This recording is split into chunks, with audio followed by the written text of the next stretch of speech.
Illuminati दुनिया की एक सीक्रेट सोसाइटी।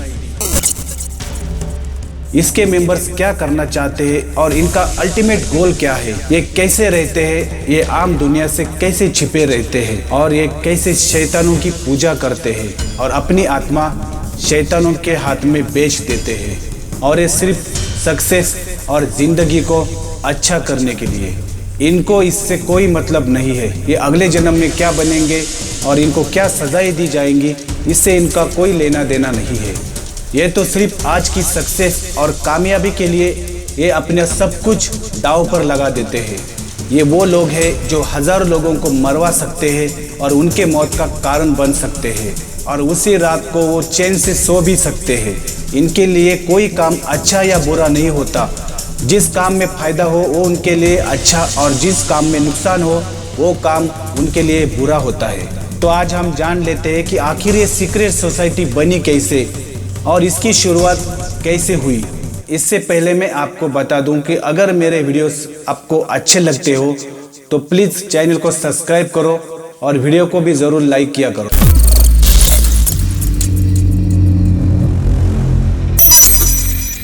तो इसकी शुरुआत हुई 1776 में बवेरियन इल्यूमिनाटी के नाम से। ये ऐसी सीक्रेट सोसाइटी थी जो एडम वेशॉप ने जर्मनी में शुरू की थी। एडम वेशॉप एक फिलोसॉफी के प्रोफेसर थे। उन दिनों पुरोहित लोग जो हुआ करते थे, जो फादर हुआ करते थे, उनके परिवार के सभी लोग एक ही प्रोफेशन में थे, जिनका काम लोगों को पढ़ाना, उन्हें सिखाना, बाइबल के बारे में बताना। तो लोगों का ये मानना था कि परिवार के जो भी लोग होंगे वो आगे जो उनकी पीढ़ी होंगी वो ज़्यादा ज्ञानी होगी, क्योंकि परिवार में ये पहले से ही काम किया करते थे। उस यूनिवर्सिटी में एडम वेशॉप के अलावा जितने भी लोग ये पुरोहित खानदान से आते थे, जो कि एडम वेशॉप से बहुत ही नॉर्मल खानदान से आते थे, उन्हें लगता था कि एडम इतना नहीं जानते। इल्यूमिनाटी का गठन हुआ था अंधविश्वास को रोकने के लिए, प्रगति विरोधी सोच को कम करने के लिए और इस सीक्रेट सोसाइटी को आगे लेकर जाने के लिए हुआ था। इन्होंने अपना नाम चेंज करना शुरू कर दिया, क्योंकि 1785 में इसको इनलीगल करार दिया गया, क्योंकि जब आप किसी ऐसी सोसाइटी में जाते हैं तो वो गैर कानूनी है। आपको इसके लिए मौत की सज़ा भी मिल सकती है। ये इसलिए हुआ था कि उस दौर में जो सरकारें हुआ करती थी, जो लोग शासन किया करते थे, वो ये सोचते थे कि अगर ये लोग ज़्यादा पढ़ लिख गए, ज़्यादा ज्ञानी हो गए, अंधविश्वास को इन्होंने छोड़ दिया, तो ये हमसे भी ज़्यादा चालाक हो जाएंगे और अपनी नई सरकार बना लेंगे और हमारे शासन को ख़त्म कर देंगे। इसलिए इस अपराध पर मौत की बड़ी पेनल्टी भी लगा दी।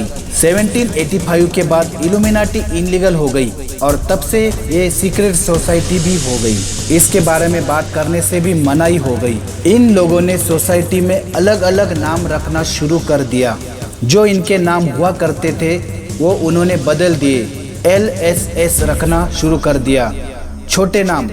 इसके नाम से वो सीक्रेट सोसाइटी में रहते थे। इनकी गुप्त मीटिंग हुआ करती थी, इनकी किताबें हुआ करती थी, ये ज्ञान बांटा करते थे और इसमें कोई बुराई नहीं थी। लेकिन धीरे धीरे समय बदलता गया और सीक्रेट सोसाइटी करप्ट हो गई। उन लोगों ने उस पर राज करना शुरू कर दिया जो पहले से ही पावरफुल थे, जिनके पास पैसा हुआ करता था। वो इस सीक्रेट सोसाइटी का नाम लेकर कुछ भी करते थे। उन्होंने इस इल्यूमिनाटी सोसाइटी को हाईजैक कर लिया। ये सोसाइटी बुरी नहीं थी, इसे बुरा बना दिया गया उन लोगों ने जो कुछ और चाहते थे। सैटेनिज्म, इसका कनेक्शन इल्यूमिनाटी से बहुत पुराना है। ये लोग जो शैतान की पूजा करते थे, इन्हें अलग पहचान चाहिए थी। आप देख सकते हो कि इल्यूमिनाटी का सिंबल एक ट्रायंगल है, लेकिन पहले ऐसा नहीं था। उसका सिंबल एक ओवल ऑफ मिनर्वा, एक उल्लू का निशान था, जो अब एक ट्रायंगल निशान है, जो आप साफ देख सकते हैं। जो ऑल सीन आई, एक आँख है जो सब कुछ देख सकती है और वो हर जगह है। इल्यूमिनाटी ये नहीं है जिसे पहले बनाया गया था। यहाँ जो भी गलत हो रहा है, इसका कोई भी संबंध इल्यूमिनाटी से नहीं है। अब इस सोसाइटी को वो लोग चलाते हैं जो दुनिया के सबसे पावरफुल लोग होते हैं, और इनमें उन्हीं लोगों को शामिल किया जाता है जो पॉपुलर है और बड़े लोग हैं। उनके मैसेजेस इन पॉपुलर लोगों से दुनिया में पहुंचाए जाते हैं। रैप कल्चर में आप बहुत ज़्यादा देख सकते हैं।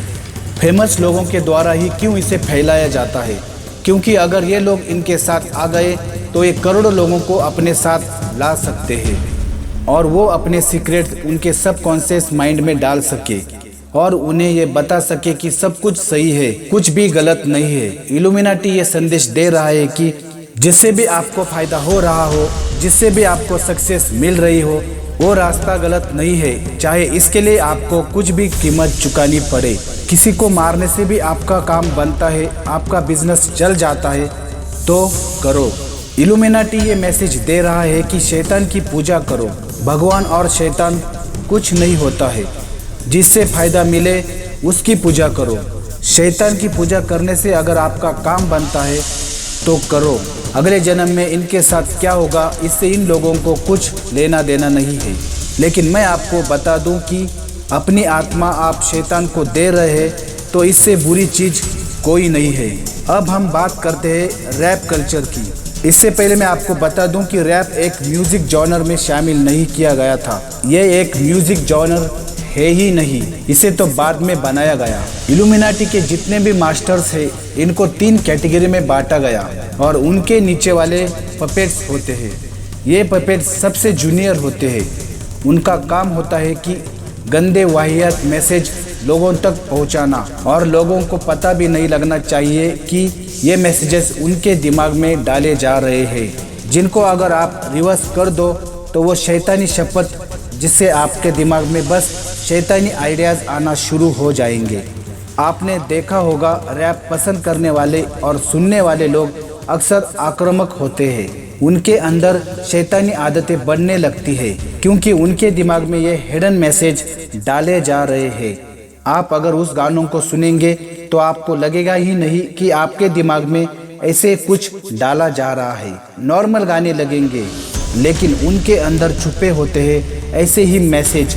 पॉप के बारे में आप जानते ही होंगे, कैसे पॉप आर्टिस्ट आपके दिमाग में इल्यूमिनाटी के मैसेज डाल रहे हैं और खुले तौर पर इनके वेबसाइट के सोर्स कोड, इनके बोलने का तरीका, इनके सॉन्ग्स सब कुछ एक ही और इशारा करते हैं। ये जो इल्यूमिनाटी के सबसे जूनियर पपेट्स है जो लोगों को अपने बातों में फंसा रहे हैं। आपको ये वीडियो कैसे लगा मुझे नीचे कमेंट करके ज़रूर बताइए और इस वीडियो को लाइक ज़रूर करो और चैनल पर अगर नए हो तो प्लीज़ चैनल को सब्सक्राइब ज़रूर करो।